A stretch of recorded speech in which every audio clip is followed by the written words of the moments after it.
আচ্ছা। অনেকে এটা কিনেন পার করে ফেলছে অনেক আগে, কিন্তু হ্যাঁ। আমরা সময়ের কারণে বা বিভিন্ন কারণে আমরা আসতে পারিনি এখানে। আচ্ছা। আজকে হচ্ছে আমার বান্ধবী অসুস্থ, ওর অপারেশন হয়েছে এই শাহবাগ মেডিকেলে, ওরা দেখতে আসছি, সেই সুবাদে সেই সুযোগে আর কি এখানে আমাদের আসা। সো লেটস সি, দেখা যাক আজকে প্রথম ফার্স্ট জার্নি আমাদের। বা এই যে বান্ধবী চলে আসো, কাম ব্যাক। আছে আছে।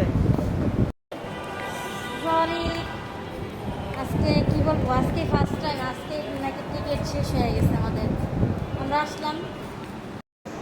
সরি, আজকে আসলাম কিন্তু আজকে আমাদের লাক খারাপ, আই মিন কপালটা অনেক খারাপ। আজকে নাকি কি জানি টিকিট নাই, আজকে কি জানি মতিঝিল যাওয়ার টিকিট অফ। সো তারপরও আমরা আবার ট্রাই করবো।